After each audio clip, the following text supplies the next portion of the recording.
Nou, goeiemôre vriende, ons vertrou dat u 'n goeie nag se rus gehad het. Ons is dankbaar teenoor die Here vir elkeen van u wat saam met ons luister, en die gebed van my hart is dat die Here vir ons wysheid sal gee in die verstaan van sy wonderlike woord. Nou, vanmôre gaan ons stil staan by die eerste gebod, hierdie belangrike gebod wat die Here vir ons in sy woord gegee het. U sal sien, dit is deel 4, wat handel oor hierdie gedagte, hoe is die 10 gebooie in die Ou Testament dan van toepassing op die Nuwe Testamentiese kerk van vandag. Daar's baie vrae wat gevra word, ons het al 'n hele klomp boodskappe hanteer, en vanmôre gaan ons na die eerste gebod kyk.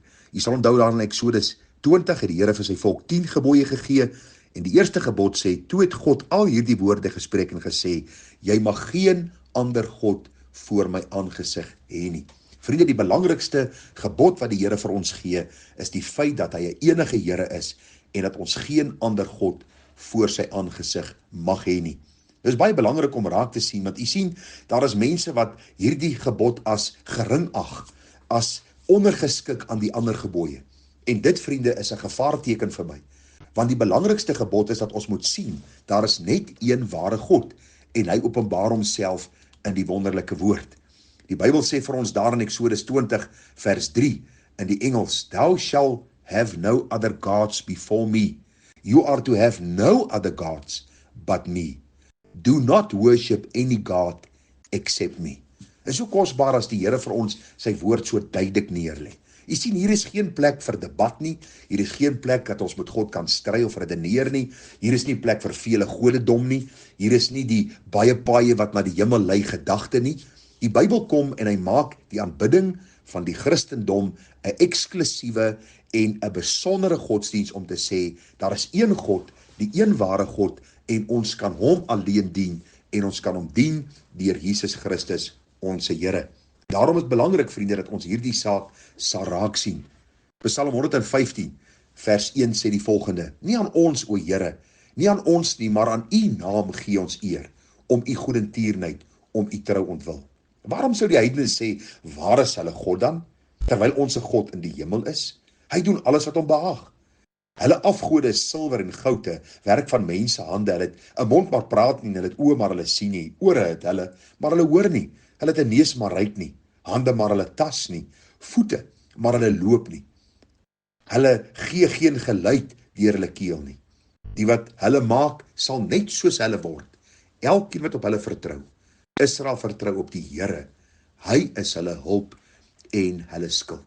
U sien, die Here het dit baie duidelik aan sy volk Israel gestel, dat hy 'n persoonlike God is. Hy is 'n God wat met hulle gepraat het van die berg Sinaï. Hulle het sy stem gehoor. Hulle het sy krag en sy heerlikheid aanskou. En daarom kom die Here en hy sê, luister, daar is een God en dit is ek. Ek is die skepper en ek is die onderhouer van die heelal. Ek is die God van Abraham, Isak en Jakob. En ek is hierdie God wat aanbid moet word. Die vraag is, moet ons hierdie gebod in die Nuwe Testament onderhou? Moet die Nuwe Testamentiese kerk hierdie selfde waarheid glo? Vriende, ek wil vir u sê, reg deur die Nuwe Testament word hierdie gedagte van die een ware God oor en oor aan die gemeentes bevestig.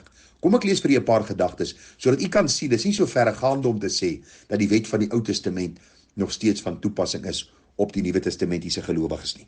Daar in 1 Korintiërs 8 vers 4 lees ons, wat dan die eet van offervleis aan die afgode betref, weet ons, dat 'n afgod niks in die wêreld is nie, en dat daar geen ander God is nie, behalwe een. Want al is daar ook sogenaamde afgode, of dit in die hemel en of dit op die aarde is, so is daar baie gode en baie Here is, tog is daar vir ons maar een God, die Vader uit wie alles, en ons tot hom, en een Here Jesus, deur wie alles is, en ons deur hom. U sien baie duidelik, die Bybel sê vir ons baie duidelik in die Nuwe Testament, daar is maar net een God. 1 Timoteus 2 vers 5 en 6, want daar is een God en een middelaar tussen God en die mense, die mens Christus Jesus, wat homself gegee het as 'n losprys vir almal, as die getuienis op die regte tyd. Handelinge 14 vers 15 en gesê, manne, waarom doen julle hierdie dinge? Ons is net sulke mense soos julle, en ons verkondig die evangelie dat julle van hierdie nietige dinge moet bekeer tot die lewende God, wat die hemel en die aarde en die see en alles wat daarin is gemaak het. Efesiërs 4 vers 4 en 6. Dit is een liggaam en een gees, soos julle ook geroep is in een hoop van julle roeping. Een Here, een geloof, een doop, een God en Vader van almal, wat oor almal en deur almal en in julle almal is. 1 Timoteus 1:17 aan die koning van die eeue, die onverderflike, onsienlike, alleen by sy God, kom toe die eer en die heerlikheid tot in alle ewigheid. Amen. U sien, hierdie gebod is 100% op ons van toepassing. Elke ware weergebore vriende weet en bely, daar is net een ware God. Die Gees getuig deur die blaaie van die Bybel oor hierdie waarheid, in beide die Ou en die Nuwe Testament. Die skepping getuig dat daar net een God is. Die apostels en die kerk deur die eeue bely dit. Daarom is dit nodig dat ons seker sal maak dat daar geen ander God in ons lewe is wat in oppositie staan teenoor die ware God van die Bybel nie. En vriende, dit noop ons tot selfondersoek. Onthou u die ryk jongman wat na die Here gekom het en gesê het, goeie meester, wat moet ek doen om die ewige lewe te beerwe? En die Here het vir hom gesê van die gebooie, en hy sê, ek onderhou hierdie dinge. Die Here sê, gaan verkoop alles, kom hier en volg my. En eintlik wat die Here vir hom probeer sê het, jongman, luister, daar is 'n ander God in jou lewe belangriker as ek, dis jou geld. En daar is vandag baie mense wat bely ons as Christene. Hulle bely ons is op pad hemel toe. Hulle bely God is hulle God. Maar vriende, hulle het nie tyd vir hom nie. Hulle aanbid hom nie. Daar is dinge in hulle lewe belangriker, dinge waaraan hulle meer tyd spandeer, dinge wat vir hulle kosbaarder is as die Here Jesus Christus. Hulle verhouding met God is vir hulle iets wat daar ver op die agtersitplek sit. En daarom is ek bekommerd oor mense wat sê, ons behoort aan die Here, ons bely daar is net een God. Maar vriende, daar is baie afgode in hulle lewe. Daar die pragtige Gesang 190 gee vir ons eintlik 'n baie goeie samevatting van wat dit is om te bely dat ek glo daar is net een God. Dis om vir hierdie God te sê, Here, neem my lewe, laat dit Heer, U gewy wees meer en meer. Laat my hart gedurig juig en van dankbaarheid getuig. Here, neem my goud en silwer, Heer, niks noem ek my eie meer. Al my kennis en verstand stel ek in U Vaderhand. Maak my hart vir U tot troon, deur U Gees wat in my woon, rig my wil, gevoel en daad, altyd na U wyse raad. Soos iemand vir U wil sê dat die Ou Testamentiese gebooie is nie van toepassing op ons nie, moet hulle nog eenmaal dink, want U sien, in hierdie 10 gebooie kom die eerste gebod baie duidelik in die Nuwe Testament oor en keer op keer na vore. En die reaksie wat ons moet hê, is om hierdie God te aanbid met ons hele lewe, nie net met ons woorde nie. U sien, die Bybel sê vir ons te vergeefs nader ons na God met ons woorde terwyl ons hart ver van hom af is. Wanneer ons moet ons mond bely dat daar een ware God is, dan moet ons hartsgesindheid gepaard gaan met ons woorde en dit sal ons lewenswandel beïnvloed, ons werke beïnvloed, ons doen beïnvloed, ons optrede beïnvloed, ons tydspandering beïnvloed, die manier hoe ons geld spandeer, hoe ons met ander mense omgaan. Mense sal sien dat daar een ware God is deur die lewe wat ons lewe om hom welbehaaglik te wees. Daarom is belangrik dat die Here vir ons sê, jy mag geen ander God voor my aangesig hê nie. Vriende, u en ek moet eerlik voor God wees, hoe ons lewe daarna uitstien. 1 Korintiërs 11:31 sê, want as ons onsself beoordeel het, sou ons nie geoordeel word nie. Ek pleit by u vanmôre, moenie dat God jou op sy weegskaal weeg en jou en my te lig bevind nie. Onse God is 'n jaloerse God.